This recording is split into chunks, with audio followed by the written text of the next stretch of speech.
in kaga Allah na turo mu bawa arziki yana sabo to istidraji ne Allah kuwa kake ce to ni gashi ba na wasa da sallah azumin nan ba wasa ya nake cikin takura wayyo bawan Allah ba nan take ba ai da duniya nauyinta ya kai fiffiken sauro gun ubangiji da bai ba kafiri ruwan sha ba wai dan ka sallama bata ma isa bane ta yi kasa gun ubangiji yayi ta ne a matsayin gidan ibtila'i da jarabawa gidan cin kwakwa ne gidan aiki ne tukuru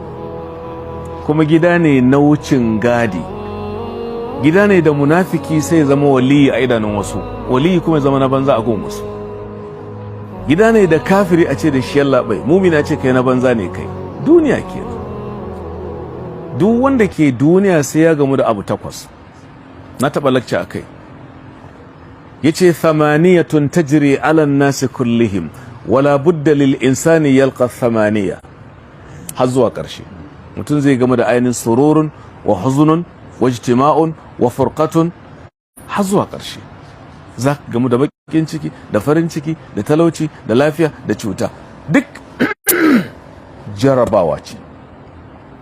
to bai kamata ta dame ka ba ta dame ka don ka ci amfaninta saboda ka sami sakamako mai kyau a can